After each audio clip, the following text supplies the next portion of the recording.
Hello, everyone, and welcome to the Slash Filmcast. I'm David Chen, and with me are... Devendra Hardawar. And Jeff Kanata. Welcome to the show, everyone. On this podcast, what we're going to do today is we're going to discuss what we've been watching, and then we're going to move on into an in-depth review and what film is more deserving of a meticulous deconstruction than our featured review this week, Fast and Furious presents Hobbs and Shaw. Which I think we have to, I think contractually we were obligated to say by its full name, Fast and Furious presents Hobbs and Shaw every time we mention the title. Well, that's the only way Vin Diesel gets paid, right? So there you go. When did you guys see Fast and the Furious presents Hobbs and Shaw? Did you go to an early Fast and the Furious presents Hobbs and Shaw showing or a late Fast and the Furious presents Hobbs and Shaw showing? First of all, Jeff, it's Fast and Furious, not Fast and the Furious. So I just want to correct that there. Indeed. And it's actually, what is it, the ampersand? So Fast and Furious. But Fast yes, I saw Fast and Furious presents Hobbs and Shaw. Oh, jeez, it's hard to say. We could just call it FAFPAS for short. FAFPAS. Anyway, you can find more episodes of this podcast at slashfilmcast.com. Email us at slashfilmcast@gmail.com. So it's been a little bit since we had our conversation last week about Once Upon a Time in Hollywood. I actually, looking back on it, that's like an episode I'm very proud of. You know, like I'm very glad that we got to have that dialogue with Lindsay last week. I think I'm very proud of it too, but mostly because of Lindsay's contribution to the episode, not because of what we did. Yes, certainly that was implied. And there's been a lot of despite how exhausting I found to talk about the movie and to tweet about the movie and whatever. And read about the movie, even though it's all fascinating. Like, I would much prefer a movie that is controversial, that is polarizing, that is interesting, that is thought-provoking. I'd much prefer that to the regular Fast and Summer Furious Trek. presents Hobbs and Shaw. Perhaps. There's been some great pieces that have come out about Once Upon a Time in Hollywood, like Jen Yamato wrote a great piece for the LA Times about the depiction of Bruce Lee in that movie that I really appreciated. And obviously Lindsay Romaine, we talked about her work last week on the podcast. You should definitely check that out. I wanted to read an email that we got from somebody. This is like kind of a mini /film court. I wanted to get your take on it. This one comes in from somebody who calls themselves the Walter. Walter writes into /filmcast@gmail.com. My girlfriend surprised me with Once Upon a Time in Hollywood tickets opening weekend, and I was stoked. Riding to the show with a fantastic gal, a 64-ounce camping mug of champagne to sneak in, and our road pup. I will defend bringing our pup to the movies with great flaming flamethrower fire. Had me all abuzz. We get in, pop the champs to wash down the corn. We immediately begin munching, and everything is grand. Fast forward 60 minutes, and this is where we're at now. My girlfriend just let out a deep sigh after something happens that I'm not going to read. It's a plot detail. A dude 2 seats away has overlaughed for the 20th time at a mildly Tarantino moment, and his companion 1 seat away is reading a book on her phone. Oh, wow. Yes, reading a book on her effing phone in a packed movie theater. Thankfully, she kept her brightness down. Also super thankful that I violently swatted a fly at a fly the other day and missed and hit myself in only my left nut. WTF, I'm pretty good at overcoming distractions with hyperfocus, but this was so effing thoughtless that my mind kept drifting into my own little movie scenes involving this lady's phone, great violence, and essential life lessons. Speaking of essential life lessons, after the film, I realized the real culprit of this fun murdering experience was passiveness. My girlfriend actively getting me great tickets and then passively coming along, even though Tarantino is iffy for her. That young lady probably doing the same thing for her man, getting bored and making a decision that ruined all my faith in the future of humanity. Yes, reading is good. Thoughtlessness, not so damned much. And even me, passively avoiding confrontation and just accepting that I will be forever sad and alone in my movie life. Moral, Jeff, I live in LA, save me. End quote. Oh, okay. A few things. Yes. Many things. Yeah, was there a question? I don't think there was a question. This is just an outpouring, a cry for help, really. Yeah. First, maybe that lady was reading Helter Skelter, just like trying to catch up real fast. And who are these people? What's going on? Sharon who? No, but it's inexcusable to read at the movie theater. Agreed. But secondly, I appreciate his nonchalant reference to wanting to defend bringing a dog to the theater with flamethrower-like intensity. But you brought a dog to the theater, bro. Yeah. Yeah. You lost. I feel like this is a whole like row of just bad movie going on. Here's why this. You lost your moral high ground. You lost your moral high ground instantly. Here's why this email is so fascinating, right? Is because this person, the Walter, who's writing into /filmcast@gmail.com, thinks he is the good one, who is like amongst a sea of evil. In his movie-going experience, but really, he's deceiving himself because he is actually one of the assholes. Like, if you are bringing look a to dog, your left, look to your right. If you don't see a dog, or if you do see a dog, you're the asshole. That girl was probably reading the book on her phone so she wouldn't have to confront you about the farting dog. Yeah. You know, like, it could be bad.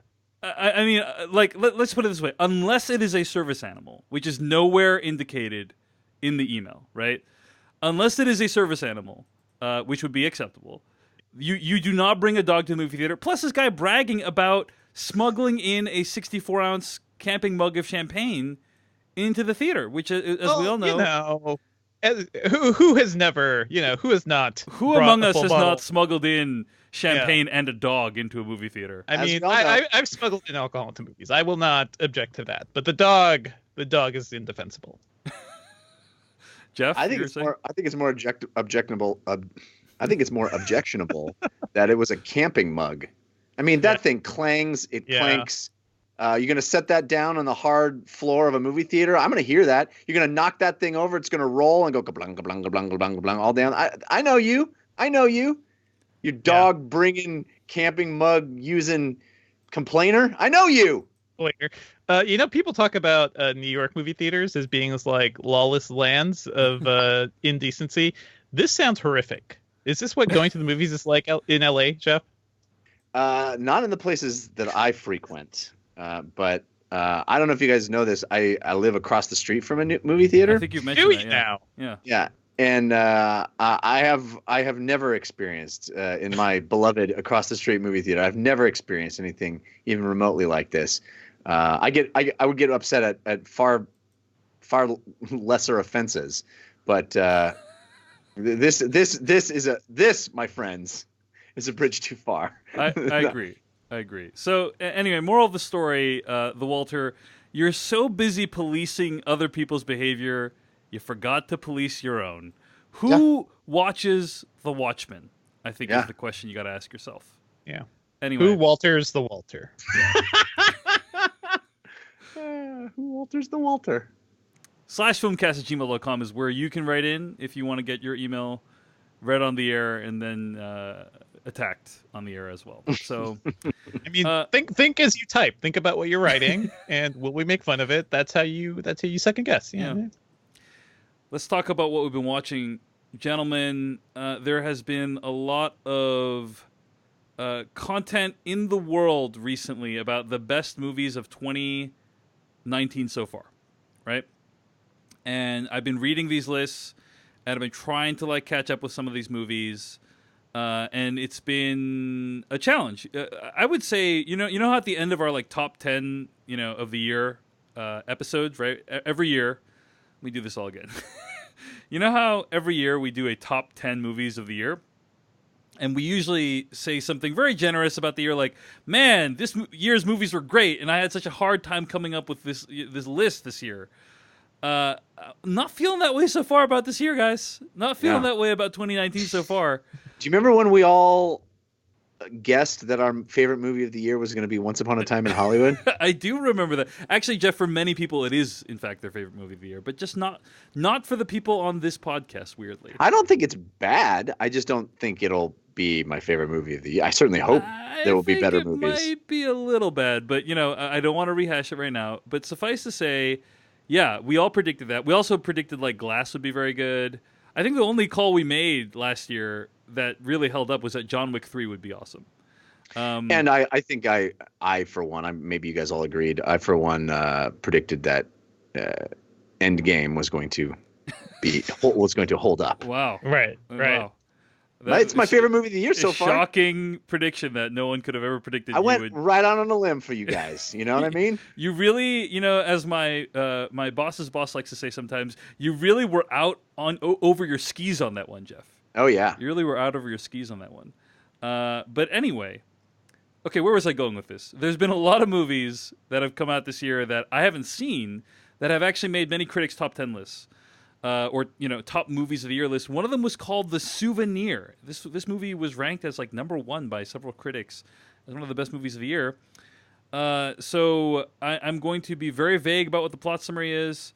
This is by director and writer Joanna Hogg. This movie made quite a splash when I believe it was at Sundance this year. And I'll just read this one-sentence plot summary. A shy but ambitious film student falls into an intense, emotionally fraught relationship with a charismatic older man. And this movie is available on video on demand. I just want to say that I think this movie is very well made. It's very well done. It's trying to do something very specific, which is to depict a toxic relationship. And I think it does that very well. It does it in a way that is extremely convincing, that offers insight into what would cause someone to want to stay in such a situation. And in particularly the performances by the actors are very fascinating. You got Tilda Swinton and her real-life daughter, Honor Swinton Byrne, playing like a mother and daughter on the screen. Honor Swinton Byrne plays Julie, who's the protagonist of the film. And the guy that she's involved with, it's a fascinating performance, really. Like it's really something that is unlike anything I've ever seen before in a movie that depicts a romance. Tom Burke is the guy, an English actor who plays Julie's boyfriend in the movie. And I mean, if that's what you're looking for, a fascinating, insightful depiction of a toxic relationship, this is the movie for you. When I tweeted about this movie afterwards, I said, Midsummer has nothing on this shit, which is something I truly believe. I think that, like, people were saying, oh my gosh, Midsummer is such a fascinating depiction of a toxic relationship. I'm like, this is really the stuff that, you want to inject in your veins if you are looking for something along those lines, is The Souvenir.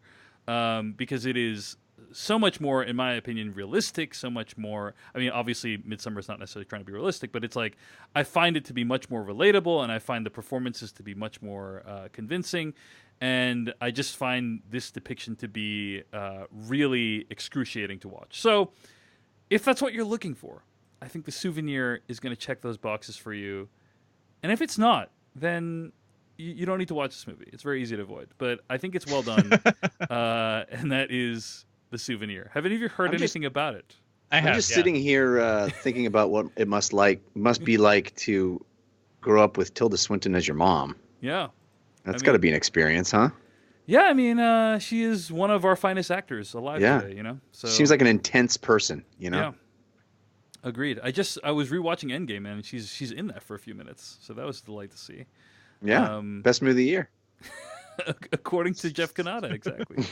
That's The Souvenir. It's available on video on demand right now. Is that something you guys think you might be interested in checking out sometime?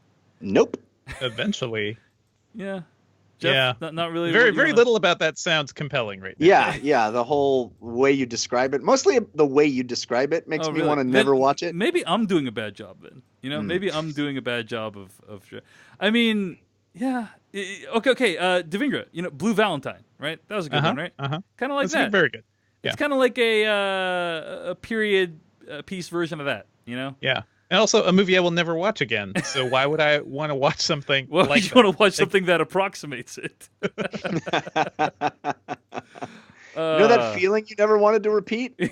This repeats that. This repeats it. This gives you a way to repeat that feeling. That's The Souvenir. It's available on video on demand. Devindra Harder, what have you been watching? I have finished Euphoria on HBO. And I have to say, I talked about the pilot here when it first aired, and it's definitely like a big, bold, in-your-face kind of thing. Having finished the entire season, though, I believe it's just 8 episodes.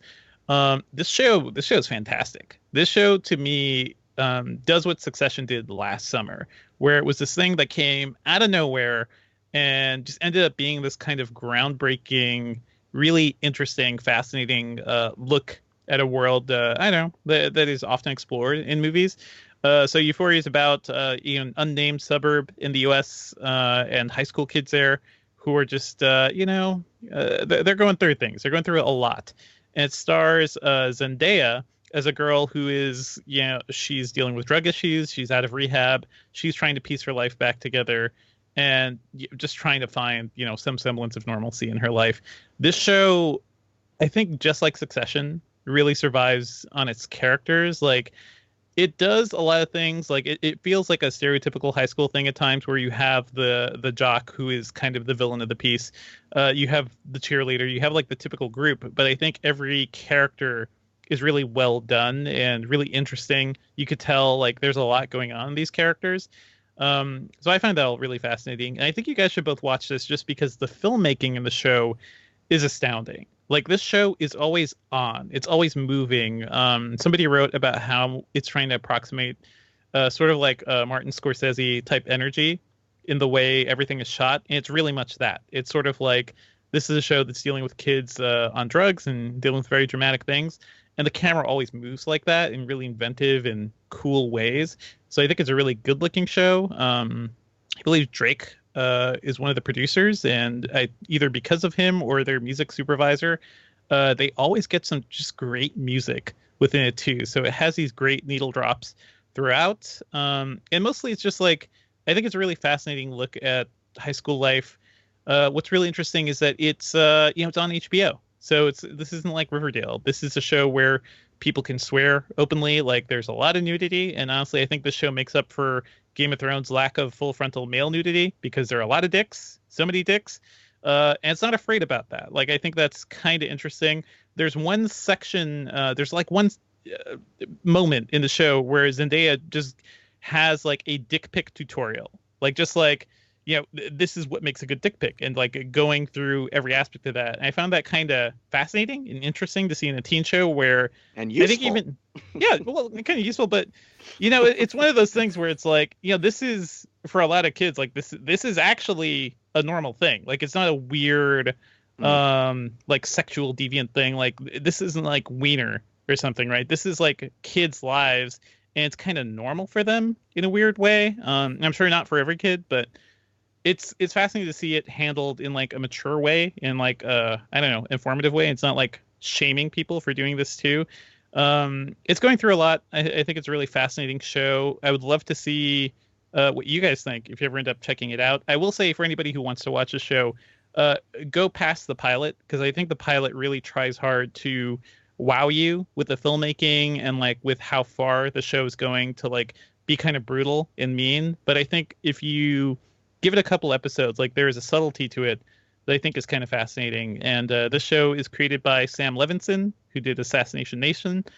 He's Barry Levinson's son, apparently. So I feel like, I don't know, maybe I feel some of the influence of like crafting really interesting characters carries over there. Well worth watching.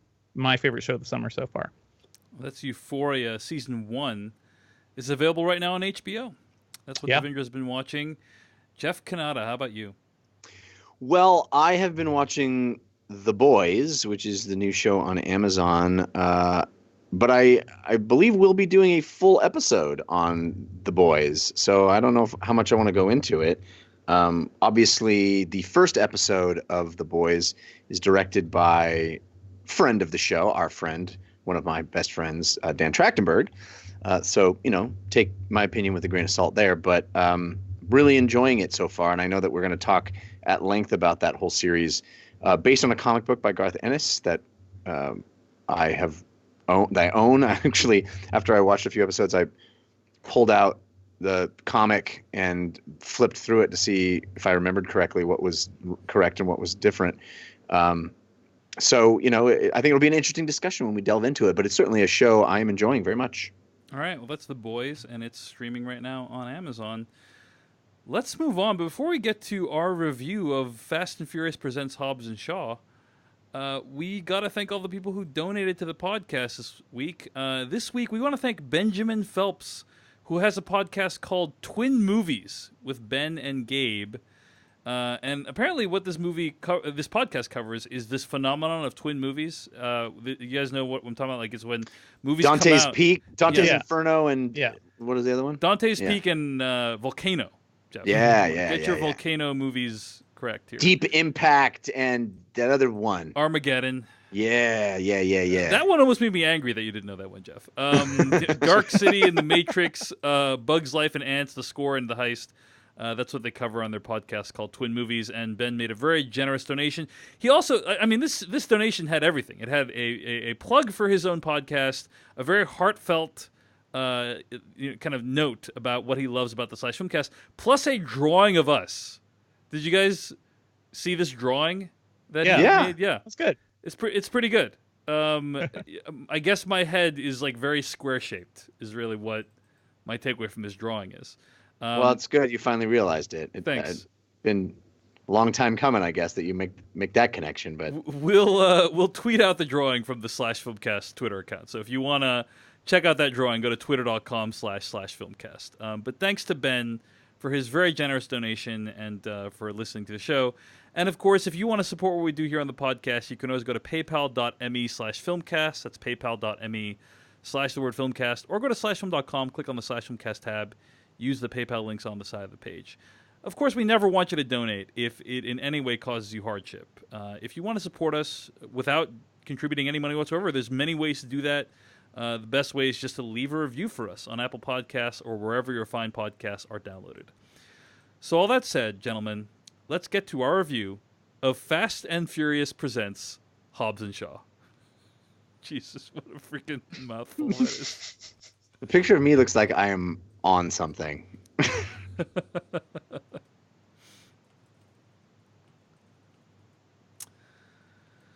Okay. That was from the trailer of Fast and Furious Presents Hobbs and Shaw. It's directed by David Leitch, written by Chris Morgan and Drew Pearce. I'm going to read the plot summary from IMDb. Lawman Luke Hobbs and outcast Deckard Shaw form an unlikely alliance when a cybergenetically enhanced villain threatens the future of humanity. Now, to get into he's an outcast now. That's what he is, not murderer. To get into this, review, I actually want to start by reading this email from Mahesh K, who writes into slashfilmcast@gmail.com. Looking forward to your review of Hobbs and Shaw, although I can't imagine there's much to say, but meh. My email is about two things that happened at the theater that I wanted to talk/ask about. Number one, Tenet. When the Syncope logo appeared to kick off the teaser of Chris Nolan's new movie Tenet, I immediately perked up in my seat like a meerkat. Before my friend asked me what was going on, I muttered, "Nolan?" Then the Chris Nolan font appeared. You know that font. And I knew. Holy shit. New Nolan movie, I exclaimed. And yes, it's coming less than a year from now. I was so amped. The crowd went nuts and burst out in applause and cheers once that trailer ended. I can't wait. I already know I'm going to see it in 70mm IMAX when it comes out. So let's pause here for a moment. Did any of you guys see the Tenet trailer? I've heard a lot of people talking about this, and I did not get that experience. I'm very annoyed. So, yeah. I saw Hobbs and Shaw at a press screening, so I did not get a chance to see the Tenet trailer. But yeah, I mean it's pretty freaking badass because these days, trailers, for those who don't know, like they're often dropped online on YouTube pretty much the same time as they go into movie theaters. Right. And so by the time you are sitting in the movie theater, you've already had 15 chances to see that trailer on your phone, right, before you get to the movie theater. But Tenet trailer was apparently attached to Hobbs and Shaw. As of right now, I don't believe it has been released online. Right? Like, Christopher Nolan is like, this trailer is only good for theaters, okay? Yeah, it's almost like the guy really values the movie-going experience. Yeah, so much so that he really thinks trailers are an important part of it, Jeff. And people should watch them. Interesting. Yeah, so, okay, so that was the first part of Mahesh's email. The second part. This one is borderline/film court, but I'm interested in your opinion. Thanks to AMC A-List, I've been taking advantage of seeing all the new movies as soon as possible in as many premium formats as possible in New York City, either IMAX at Lincoln Square, Dolby Cinema at 34th, or Dolby Prime at 42nd. They're all great, but I have a pet peeve. Just after the trailers and before the film, they decide to run ads about the format itself. So in an IMAX theater, they run an ad about IMAX, and in Dolby, they run ads about the features of Dolby. And my question is, why? They already got my money. Was black. Yes. Why are they advertising the thing I already bought while I'm using it? It seems to make no sense. If anything, why don't they run those ads in normally projected theaters to convince those viewers to shell out and go to a premium showing? They can't, because they literally can't. Yes, that's because right. the technology's not there for it. That's right, Devindra. That's there, by the way, to tell people, like, 95% of the people in that audience have no clue what the advantage is of what they're in. So it's like, the next time you go to the movies, you're like, oh, this movie was bigger, it was brighter. I will pay the extra money again for my next movie. Yeah, I think it's a misnomer to call it an ad. It's not an ad. It's a PSA, yeah. Yeah, it is informing you of the technology you are witnessing. It's an explainer. Yeah. Yep. And I think what Mahesh is also getting at here, or I mean, I don't think he's getting at it, but he's inadvertently pointing out that much of advertising exists to make you feel good about your decisions. You know? Oh, yeah. Like that is true, that like when you get advertised something, it's very likely you already own that thing, and they just want you to feel good that you own that thing. That's literally all of Apple's advertising, is to make you feel good and make you want to be part of the people who feel good. Yeah, I don't know about all. I'm already bought this. Yeah. Isn't it great? Yeah, I don't know about all, but yeah, I think certainly some of it is. And as Devindra very aptly points out, it is physically impossible for them to run ads for Dolby or IMAX in theaters that are not Dolby or IMAX, because the theaters are not equipped with Dolby or IMAX. So, hey guys, my kid's freaking out. I need to run real quick. I'll be right back. Yeah, no worries. I'm gonna refill my water then. Be right back. Well, I think this episode's going really well so far. Hello, Chiyu Lu. Hello, Douglas Rutnarak in the chat. The souvenir is so good, not nearly as punishing as Blue Valentine. Disagree, Mark. I think Blue Valentine went down much easier.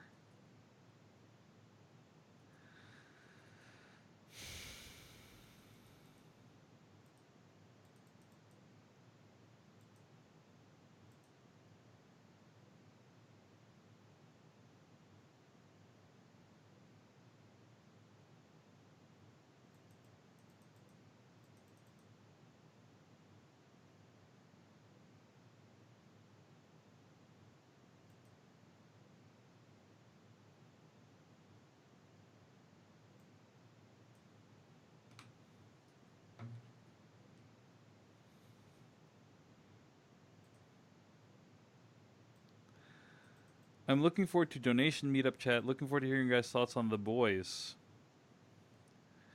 So I actually meant to mention this earlier on in the podcast. I actually connected all those Decatur, Georgia people together. I sent them a little mass email, and hopefully they got it, and they're going to do something with it. That is my hope. I'm back. Yo.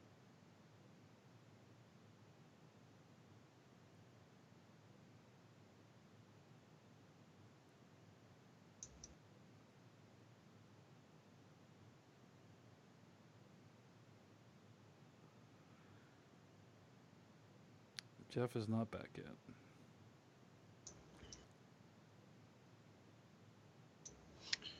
It's a process. Man. Did you see the Michelle Rodriguez and Chris Morgan beef? No, what happened? He was saying like there's always a plan for to bring Han back or something, and she said like he literally doesn't like dictate where the narrative for the series goes. So who does? Probably the D's. Probably the D's. It is his thing. Like, yeah.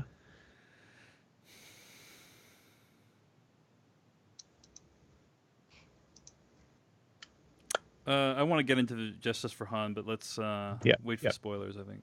Yeah.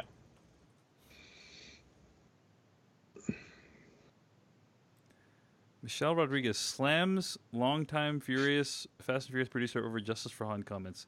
He has absolutely nothing to do with this narrative or where it's going. Wow, this is awful. Yeah, it's pretty. I mean, it's just, pretty what I rough. mean by that is like you don't want a thing like this to bleed out into the open. Yeah, definitely. I mean, she also said like she was going to quit the franchise if they didn't do better for the women. So She's outspoken about the things she doesn't like. Totally fine with that.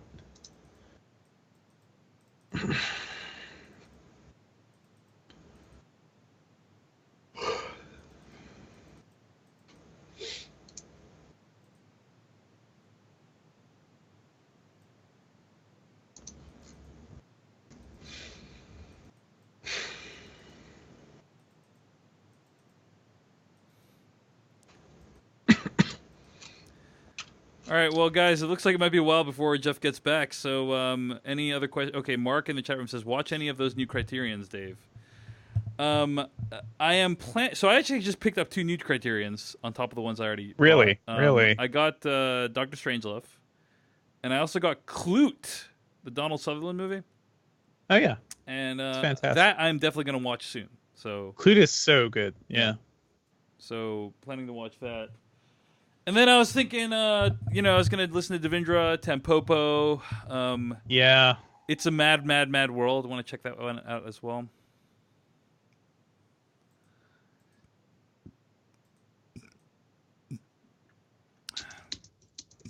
Are you still doing the Criterion subscription? I have never done the Criterion subscription. Okay. It's very nice, I have to say. Have you been using it? I think the thing with Criterion is there's so much pressure to use it, you know? There is, but I think it's more, to me, it's like, okay, I'm browsing around and they do really good curated things about what to watch next. Whereas when I have a pile of discs, I just never feel motivated to go through those.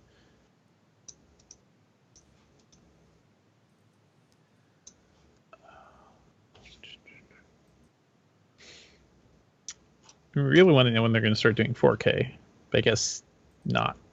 It's just so much more expensive. I'm going to tell you, dude, mm-hmm. It is challenging for me sometimes to detect the difference between 4K and a 1080p Blu-ray. Oh, yeah. I mean, it's without HDR, it is honestly, unless you're looking at an 80-inch screen or something, it's going to be hard to tell. But the whole thing about the Criterion labels, I expect the best. These guys were, making great laser discs back in the day, and they're ignoring the latest video tech, which just makes me kind of sad. Yeah, their laser discs were legendary.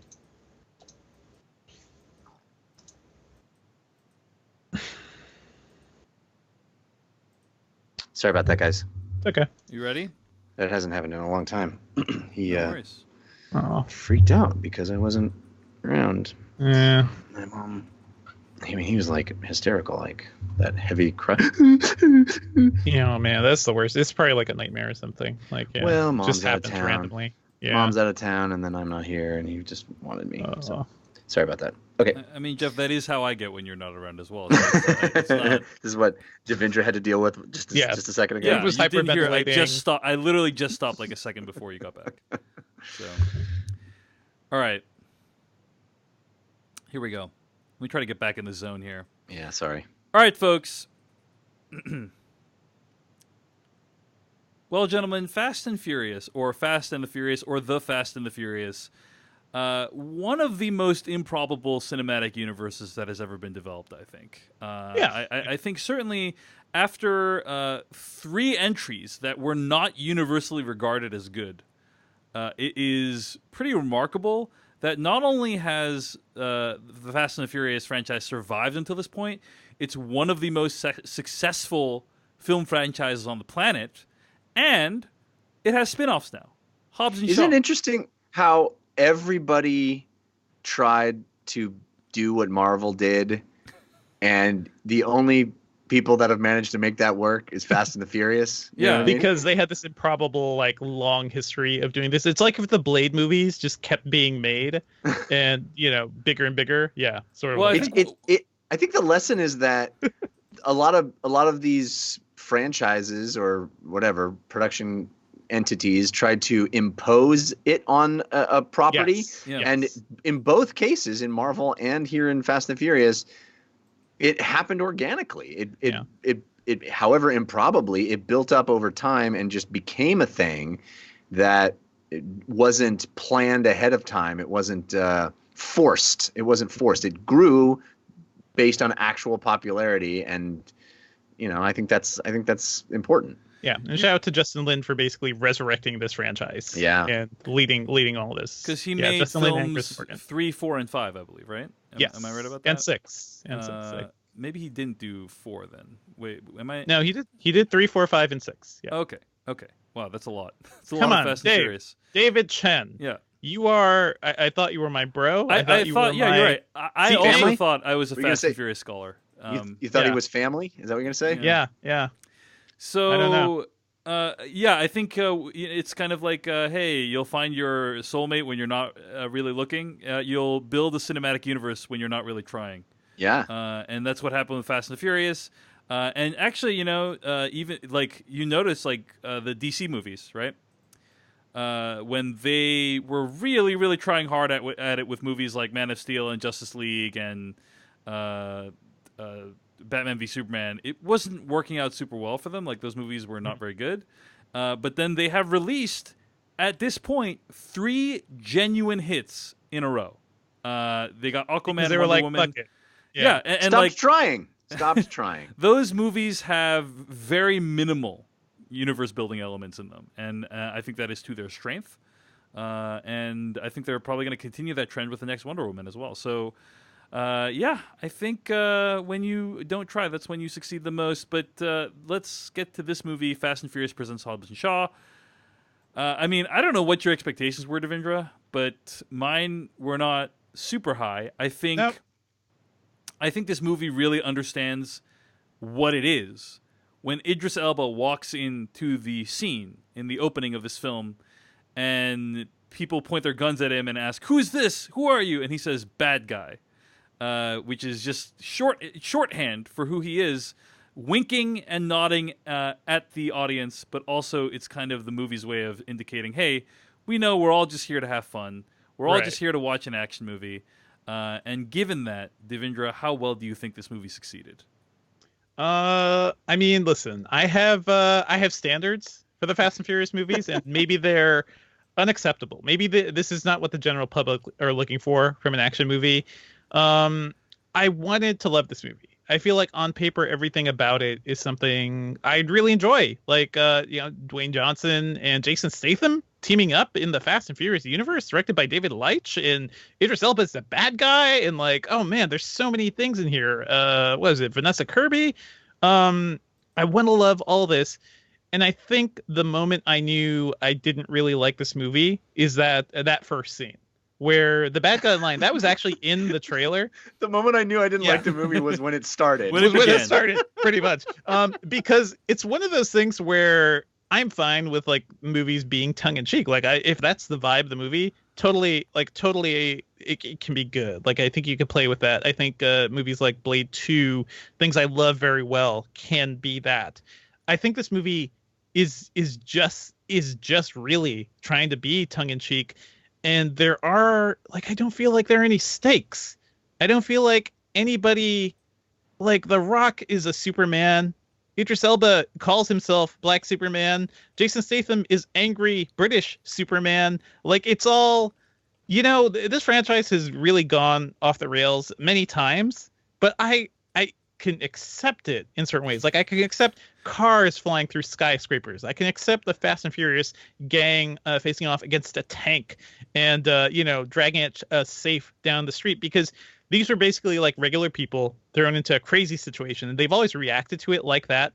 Whereas in this movie, Dwayne Johnson's perfect. He's a great cop. He's a good dad. He walks into every room. He kicks ass. He winks at the ladies. Jason Statham's perfect. He's super rich. He has a random lady sleeping next to him. He gets a pint in the morning. He has a supercar.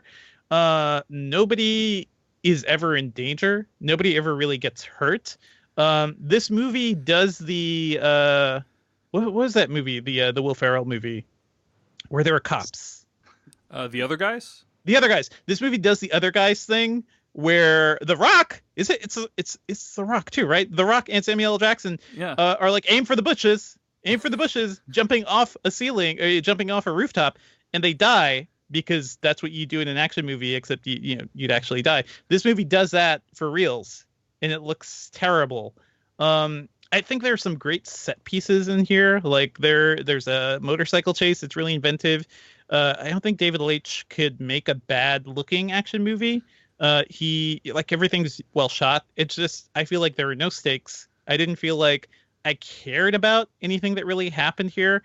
There was no hashtag family, and I did really miss the Fast and Furious crew. I missed the like sort of gravitas that the D's brought to this franchise.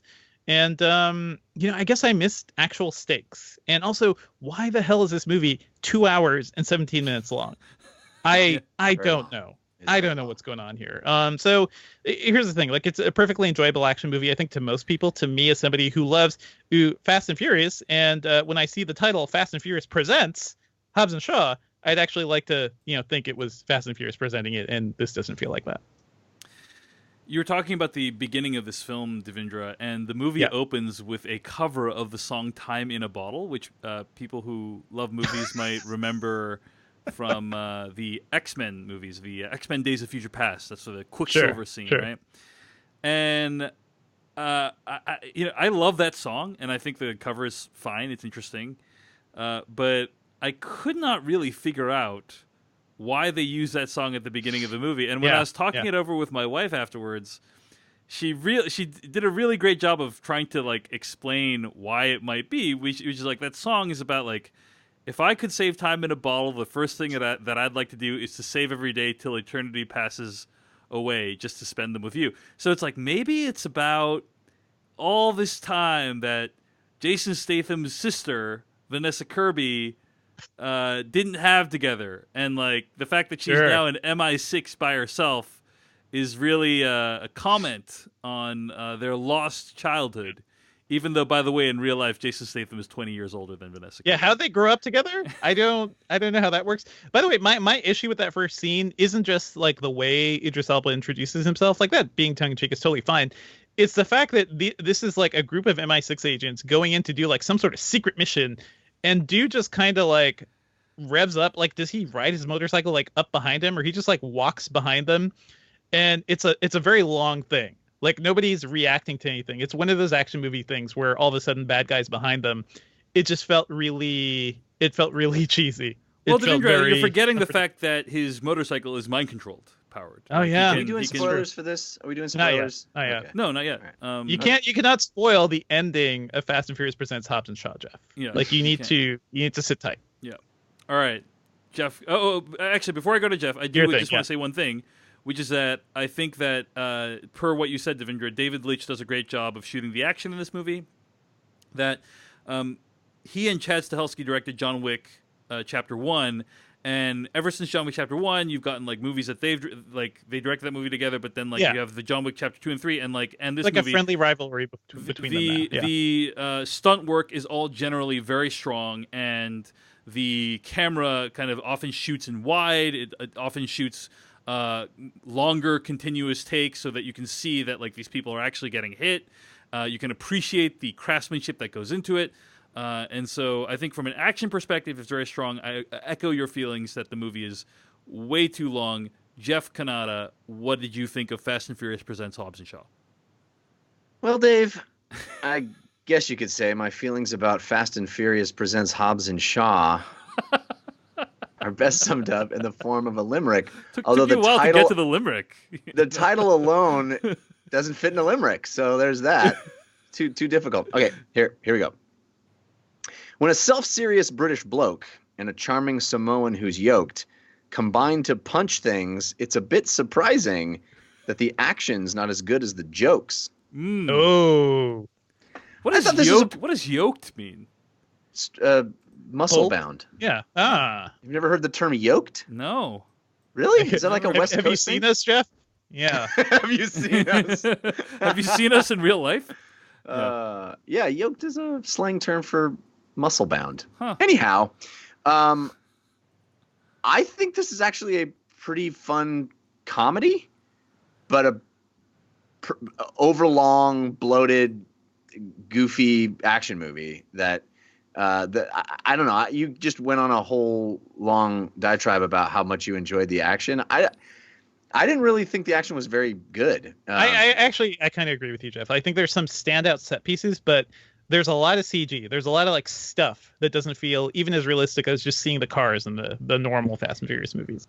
Yeah, there's an action sequence toward the beginning, which is what I wish the whole movie was. Which is it's basically it takes place in the skyscraper, and The Rock attacks the enemies and goes down the skyscraper in a very it's in the trailer, so it's not spoilery. Okay, yeah. Big dumb muscle bound guy way, and Jason Statham goes down in a smart, suave James Bond way. That's his sister who's being kidnapped. So it's right, like, you're very nonchalant about this whole thing. Yeah. Yeah, and I kind of wish the movie starts drawing a stark contrast between them, and I kind of wish the whole movie was just that. Here's an action sequence, and the entire concept of the action sequence is how these two people are doing the action sequence in two completely different movies. Yes. And it starts doing that, and I was like, that's kind of clever.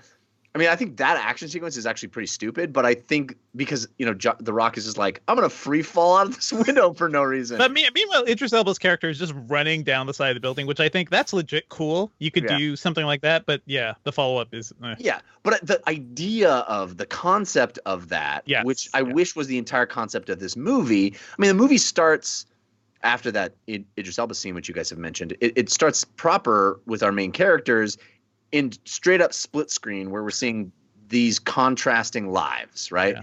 Contrasting perfect lives, yes. They're both perfect, but they're, and by the way, quick side note, I love how the American grassroots salt of the earth dude this movie is like version of Americana lives in LA. Oh yeah. The heart of liberal snowflake. I love how LA in this movie is the heartland of America. But Jeff, he drives a pickup truck. I know. That's where The Rock is, Jeff. I think if you asked someone in a particular demographic if anyone in LA drives a pickup truck, they would be like, no, they're all in Priuses. They're all in Priuses. Yeah. So I love that they like make LA the like America, the heartland, which you don't ever see movies do that. That's kind of fun. Anyway, that was a quick side note. But yeah, the contrast between America and Britain, the polished, suave guy, and the salt of the earth, punch him first, and meathead guy. I think that's a very fun concept. It's like these guys are literally in two separate movies that happen to overlap throughout. The movie just completely abandons that pretty fast, and that's a bummer. It's also crazy to me that the Idris Elba character, basically in the Fast and Furious universe, which is a universe built on street racing and cars and over combination DVD and VHS players. Yes. Yeah, exactly. So true. That he literally has cyborg technology, but that's not even what the movie's about. Like, he has cyborg technology. There's like, we got cyborg technology, but what we really want is the MacGuffin of this movie. Like, which is basically the plot of Mission Impossible 2, by the way. Just straight up lifted that. Yeah. Right. But it's crazy to me that nobody's like, wait, isn't it pretty important that this dude is a straight up cyborg? And no, Jeff, nothing is important because we're too busy being tongue in cheek about everything. Like, nothing's important. That's what I liked about it, honestly. I mean, the most fun I had in this movie was Ryan Reynolds popping up. Let's not give away all the cameos in the pre-spoilers. Yeah, I won't give away all the cameos, but he's pretty early on, and he brings a lot to the table. He's genuinely hilarious. I'm like, oh, I want a The Rock Deadpool movie. Can we just do that? Because I think that would be fun. It's like they knew they needed ringers to come in and add a little levity, but also I think the scenes where some writer's room just came up with 5 pages of insults for each of them to give to each other. Like, I was having fun watching them rip into each other, deadpan these ridiculous insults to each other. That's kind of fun. So I actually had some fun in this movie. It is way too long. There's a point where I'm like, oh God, thankfully we're ending. Yeah, I thought it was like the movie's we're gonna over. Go across the world, okay? Yeah, and there's an entire another act of movie to play out. Yeah. Yeah, it is. It's not a great experience. I did have some fun with it though because of the funny. It is genuinely. There's a few scenes that are genuinely funny, and I genuinely laughed at. So I have to give the movie credit for that, and I think that both of the leads are charismatic enough, and they bring in other actors that are charismatic enough that it makes those things play. But the set pieces I didn't like. The story, such as it is laughable, and it doesn't do any service to the Fast and Furious franchise. It feels like it's a superhero movie. It's not even a Fast and Furious movie. It's Tango and Cash with some of the biggest movie stars alive right now, basically, I guess. And I have to say, if this movie were half an hour shorter, like there's so much stuff to cut out in this movie. There's a point, we'll talk about it in spoilers, I guess. But yeah, it could have been so much better, just shorter. All right, well, let's get to spoilers for Fast and Furious Presents Hobbs and Shaw, starting right now. Okay. Well, I need to say something right off the bat. Yeah, I mean, there's a lot to cover in the spoilers. There's a lot to cover, but this is a little self-serving, but the biggest thing that I came away from, and we're in spoilers, not just for this movie, but for my show, The Dungeon Run, the last act of this movie, we did in The Dungeon Run. We did it, like beat for beat, before this movie came out. There's 2 episodes of my Dungeons and Dragons show called The Dungeon Run. One of them is called A Night on the Beach, and the next is called The Battle for Bingle. And it is exactly what happens at the end of this movie.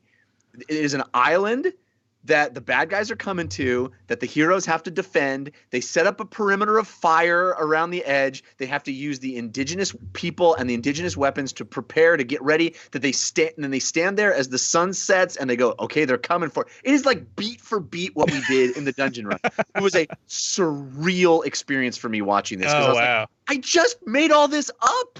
I did this.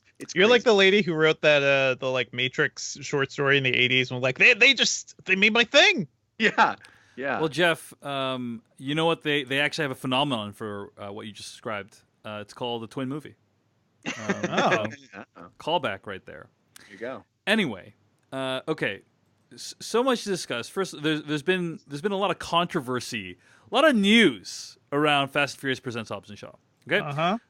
One of the big stories that broke was the Wall Street Journal had a description of what is in these actors' contracts, and apparently, according to this story, which like I don't know if I fully believe, but according to this story, there's stipulations in Jason Statham and Dwayne Johnson's contract saying like they cannot be beat up too much, like for every punch they take, I believe that they need to give.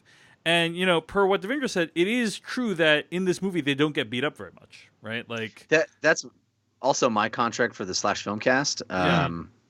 So and yet you write the limericks every week. Yeah. But we have a separate clause just for any Avatar related topics. So we're free to beat you up there.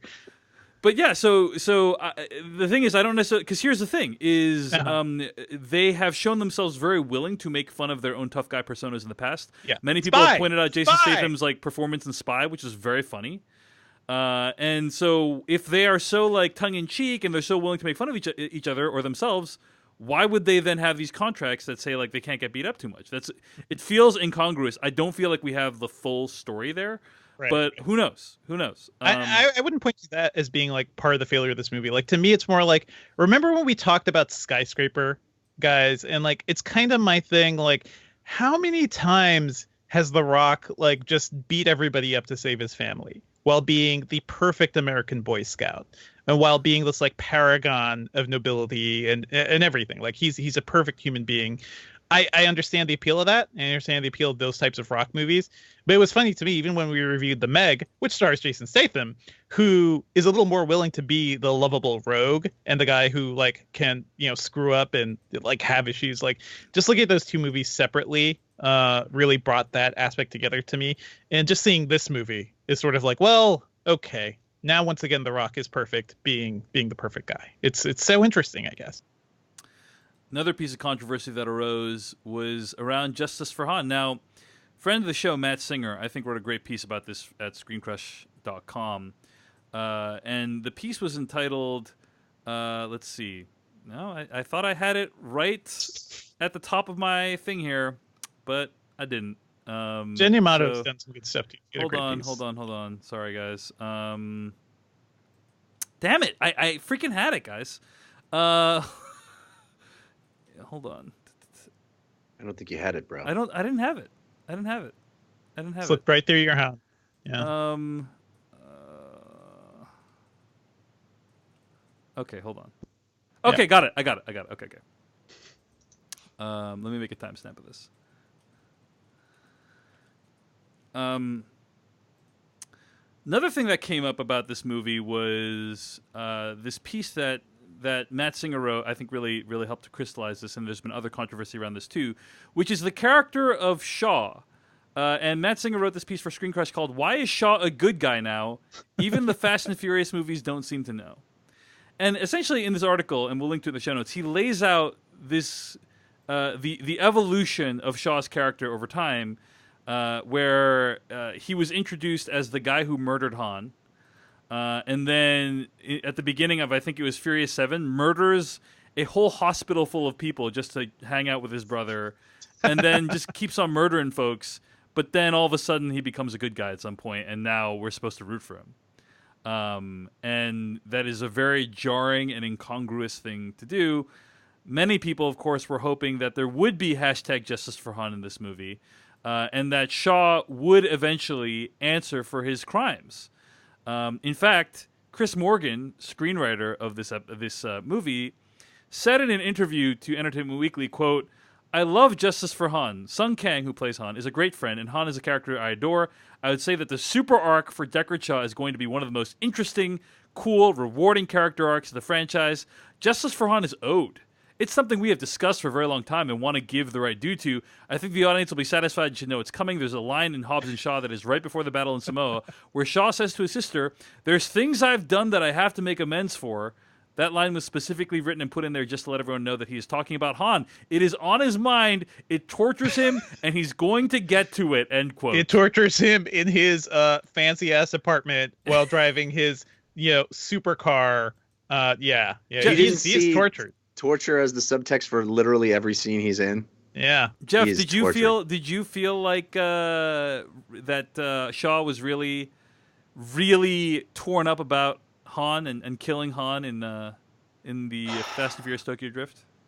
I want to tell you the experience I had at a press screening for this movie. Okay, so this is a press screening. It's not it's an unusual thing that we get to do, and I understand talking about these things can be even annoying to listen to. I'm annoyed already just hearing you talk right now.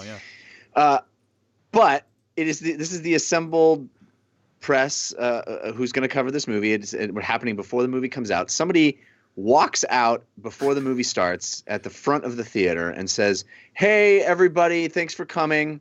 Just want to say, don't leave when the movie ends because there's going to be some pretty great scenes after the credits." What? Did that happen to you too, Dave? No, but it is something that I heard happened, and of course I did stay for the post-credit sequences.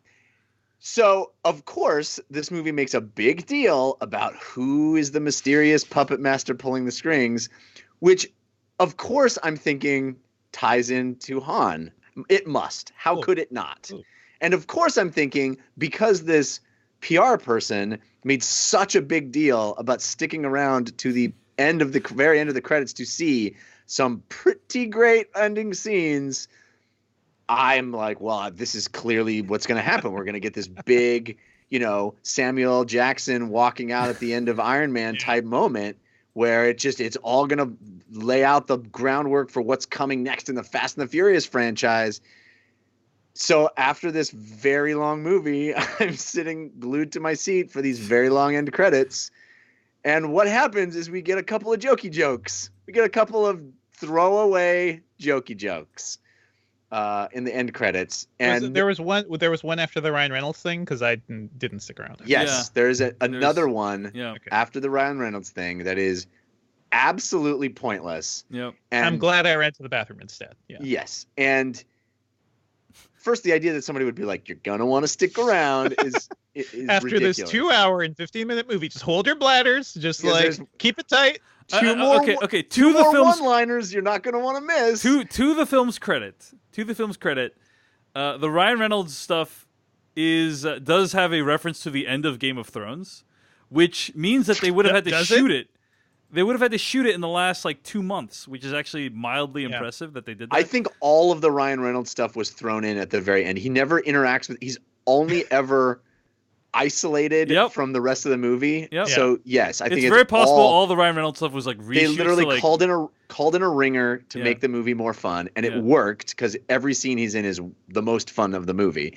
But the movie makes such a big deal about raising the question of who this puppet master is, and does absolutely nothing to settle that point or even tease it. This does nothing to tease you're going to get some more information about this later. It's just unanswered. Yeah. Pretty frustrating. Also, the powers of this organization and their supercomputer, I guess, or something they can just make news. They could just create fake news wherever. And that's enough. That's, by the way, enough to make the CIA be like, well, I guess our agents turned against us now, so we're just going to abandon them. You know what? This movie's very dumb, guys, even for a Fast and Furious movie. The least powerful thing in this entire movie is the virus that everyone's chasing. Everything else has way more potential for messing with the stuff they've already got. A cyborg... cyborg army, complete control of the media. They basically crammed in 3 James Bond villain plots into one movie. Right? I mean, that is literally the plot of The World Is Not Enough. Is this guy wants to take control of the world's media? Right. And smash that together with Mission Impossible 2 because it is very much. The Mission Impossible 2 is the virus. But yeah, I mean, he literally already is all set with it. They have control of the whole world's media, global media, apparently, and that's not enough. Maybe it's about hubris. They already had it. They went too far, right? The world is not enough, indeed. Yeah. I will say, my prediction for what they do with this Han stuff. So we know cyborg people can exist, right? Right? Okay. Yeah. And we know they can fake anything. They made people believe Jason Statham's character killed his whole team. So they can fake that. So maybe the Han death, maybe there was something like that. But we get Cyborg Han, who doesn't know who he is. He has amnesia, and it turns out, somehow he is the voice. He is the one leading this company now, and through the power of family, he becomes a good guy again. That's the next movie. Well, I'm pretty frustrated if that is in fact the way they're going to go with this. I'm pretty frustrated they didn't reveal. Yes. Who Han is in this movie? Just do it now. Yes. Well, the thing is, he's the voice implies that he knows Hobbs. Hey, Hobbs, we remember you or something. He says something like that at the end of the movie, and I don't believe Han and Hobbs ever really interacted meaningfully, as far as I recall. I remember you as the guy who crashed into me, and set my life on fire, basically. Yeah. Yeah. So it seems to there's other choices that might be better than Han. I think Charlize Theron's character is possible. Did she die at the end of that one? I don't remember. But in any case, also that would be the most boring because she was already the criminal mastermind. So now she's the criminal mastermind again. Would be, I don't know, kind of dull. It could also be Luke Evans, right? Who is the villain in the 6th Fast and the Furious movie because he didn't die, and maybe that's why he wants to get Hobbs and Shaw to work with him. So that's possible, right? Yeah. Do you feel like this is all going to be dealt with in a mainline Fast and Furious, or we're in the Presents timeline? In the Presents universe. It's unclear. What would you prefer, Jeff? Well, I kind of feel like Vin Diesel isn't going to deal with any of this bullshit. But camera cuts to Vin Diesel looking straight at the camera. It's I don't know, man. I feel like if they were, the only thing that makes sense for not teasing it out in this movie is leaving it so unaddressed is for it to be a mainline Fast and Furious. If not, why not just put it at the end of this movie to make the next, Hobbs and Shaw dealing with that thing. It'd be cool if it was like a deep franchise cut, but also it seems like, this stuff is so unconnected. It could be, I don't know, it could be Rick Yoon from the first movie, right? He's back. He's bad. I should point out that Michelle Rodriguez tweeted out about that Chris Morgan interview, who said, like, Justice for Han. She says, quote, "I've been around since the beginning, way before Chris Morgan came along, and he has absolutely nothing to do with where this narrative is going." Or, sorry, let me do that again. Excuse me. I should also point out that Michelle Rodriguez tweeted out in response to that Chris Morgan interview, hashtag Justice for Han. She says, quote, "I've been around since the beginning, way before Chris Morgan came along, and he has absolutely nothing to do with where this narrative is or where it's going, FYI."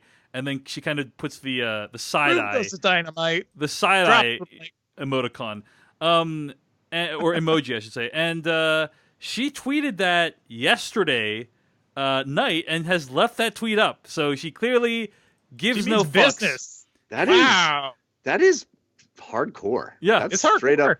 Yeah, it's crazy. We also know this movie kind of came about after the we didn't know if it was real or not, the beefing between the D's and The Rock and over Fast and Furious 8. So it's like we haven't heard Vin Diesel talk about this movie at all, or what's happening with his franchise, basically. I think so.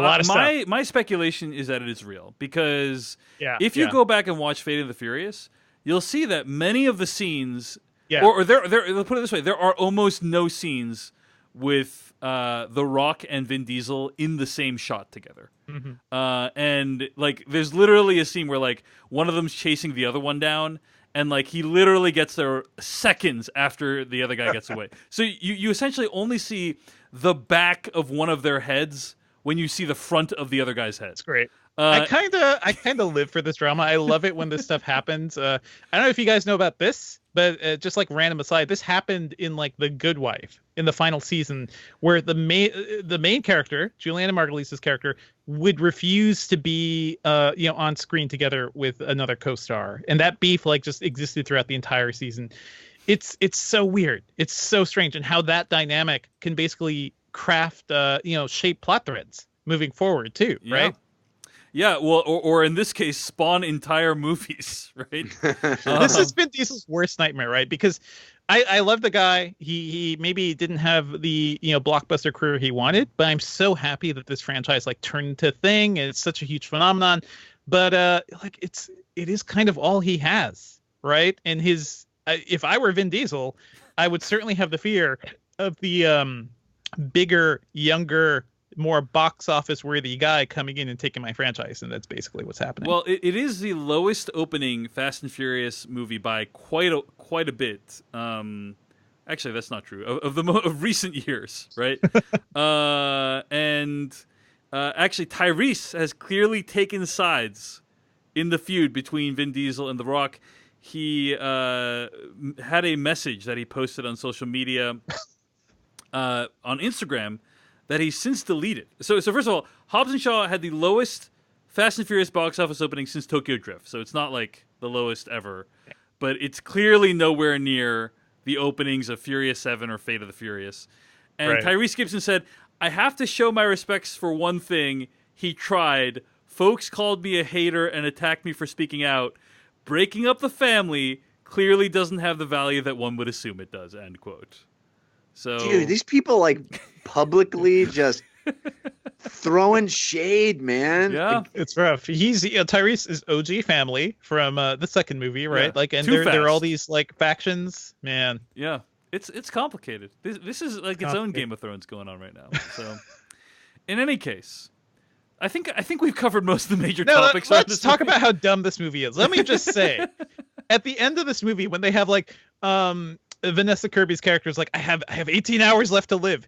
The Rock is like, let's fly across the world to Samoa. A 12-hour flight. Surely it's worth it. But at least they're able to configure this backpack for her that where she can still do the action scenes. No, well, even though she's getting the drugs sucked out of her. So. Right. His brother, Cliff Curtis, certainly knows how to handle this next stage tech. Like he knows. There's only one man in the world that could do it. A mechanic that's my brother. A mechanic from this remote region of the world. Yeah. Let me tell you guys this. The Samoa stuff showed up in the trailers. Like the last couple trailers had that. So the trailers were getting really long. It felt like they were showing us the entire movie.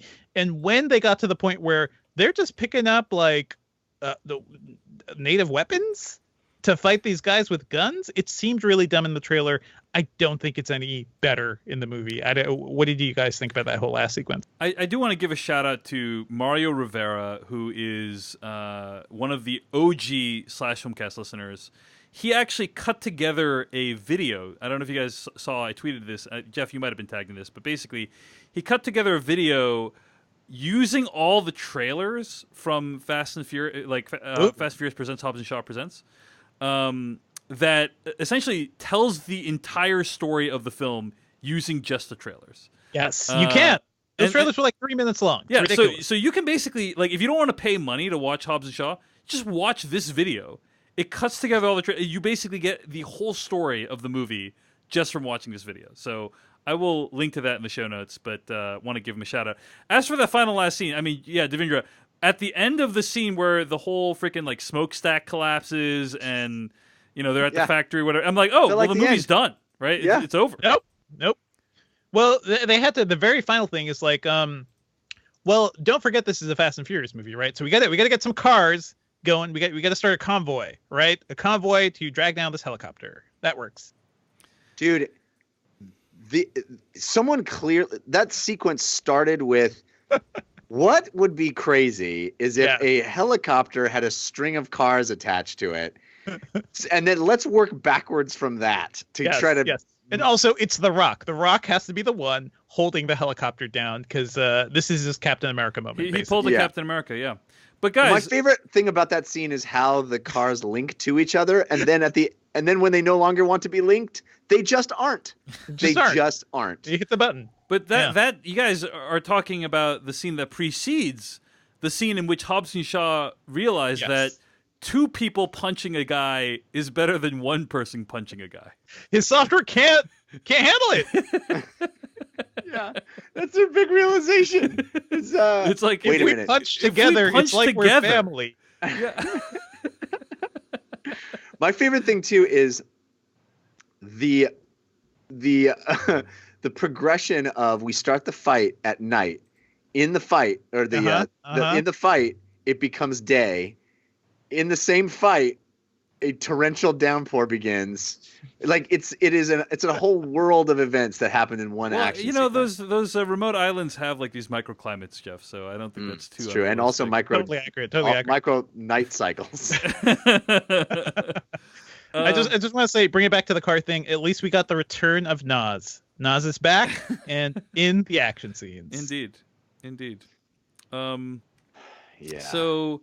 Yeah, overall, I call this action movie the movie. It's like, here's the broad strokes of an action movie. I think the movie's at its best when it is like the hand-to-hand combat. I actually liked it, unlike you guys.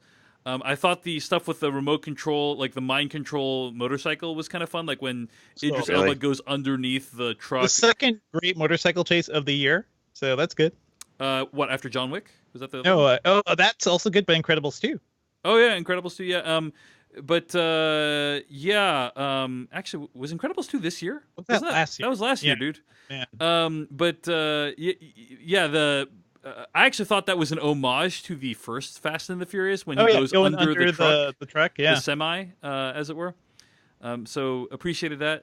I thought it was way too long, but I had some fun with it. That's how I describe this movie. Yeah, same with me. I had some fun with it. Mostly not action sequences, mostly funny dialogue moments.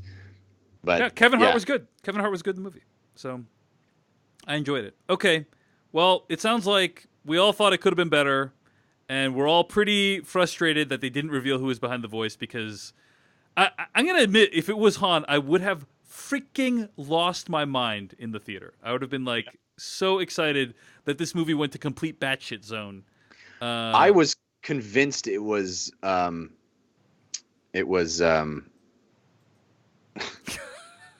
was convinced it was Ryan Reynolds. Oh, because it sounds like him. I don't know. Yeah, that would have been good. That would have been good. It sounded like his voice sounded like him to me. As the chat room, as Douglas in the chat room was saying, got to bring Keanu into this franchise too. That was a rumor for a while too. So we'll see. We'll see. They're all within the same wheelhouse. Keanu's not going to sully himself with some side project.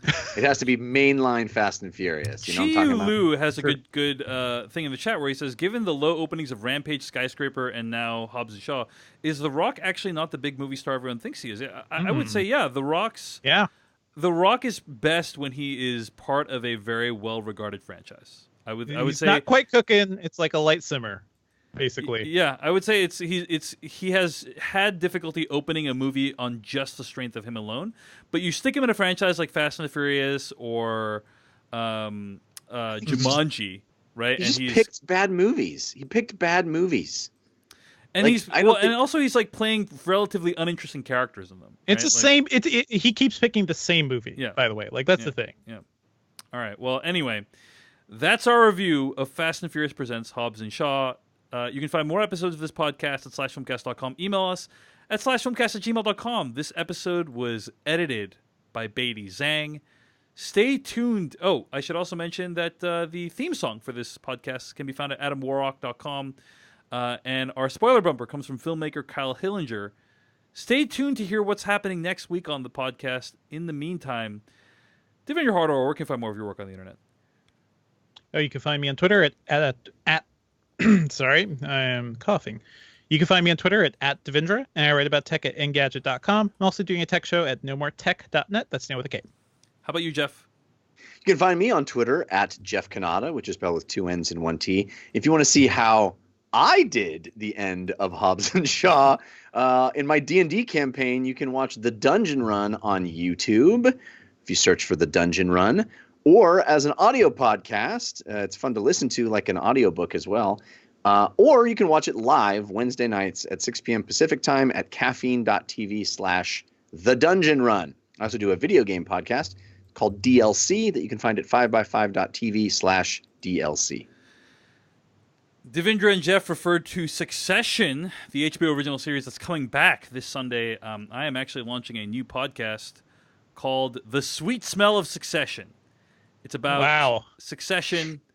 It's a weekly recap podcast that I'm doing with Tara Ariano, who I'm a big fan of from her days all the way back to Television Without Pity. She also hosts a podcast called Extra Hot Great. But yeah, you can find this podcast at successionpodcast.com. Very easy to remember, successionpodcast.com. And this is my favorite show on TV right now. It's probably my favorite show of the year. For sure. It's incredible. Successionpodcast.com. Check out Succession when it debuts on August 11th on HBO. More people got to get into the show. Next week, we're going to take the week off because it's been a really long and brutal summer in terms of movie quality. And also, I have a very cool interview that I did for one of my other podcasts, Culturally Relevant. I interviewed Brian Raftery, and we talked about 1999 as being the best movie year ever. He just wrote a book called Best Movie Year Ever about 1999. Guys, 1999, incredible movies. Pretty big year, yeah. The Matrix, Fight Club, Being John Malkovich, Magnolia, Election. It goes, Blair Witch Project. List goes on and on about all the incredible movies that came out that year. So he wrote a book about it. It's a really fun read, and we had a great conversation about it. So there's going to be no /filmcast, but on this feed there will be that interview, which is going to be a cross post from the Culturally Relevant podcast. The week after next week, we're going to come back with a regular episode, and we will be discussing The Boys, the Amazon original series, on the show. Well, some subset of us will be discussing The Boys on this podcast, the /filmcast, and that should be a lot of fun as well. So that's what we have in store the next 2 weeks. Should be fun. Hope you stick around. There's some cool stuff coming on this podcast feed. Thanks for listening. We'll see you later.